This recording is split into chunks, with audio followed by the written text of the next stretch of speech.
Prøver vi bare igen i morgen. Det vi har øjne nu, det er, at den begynder at bruge ned. Ja. Så slapper den af, så ligesom kommer op igen, det er forkørt sig som regel på stedet. Ja. Og så begynder den at snakke med det første dag, vi trækker. Det står for sig som ned. Så den bliver blød, så strækker den sig lidt, og så bliver den blød igen. Så er og så trækker den ligesom op igen, og så begynder den så. Som den gør nu, eller hvad? Altså nu er den blød første gang. Det skulle helst gerne stramme igennem. Du kan se, at nu begynder den lidt og hule lidt, så du kan gerne ligesom stramme sig an igen, hvis vi er heldige.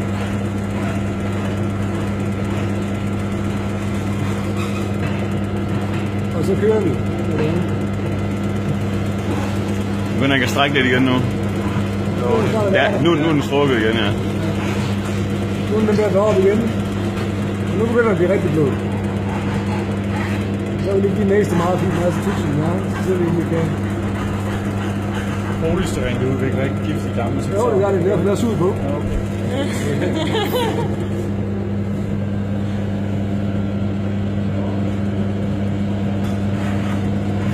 Se, der er svært at trække den der.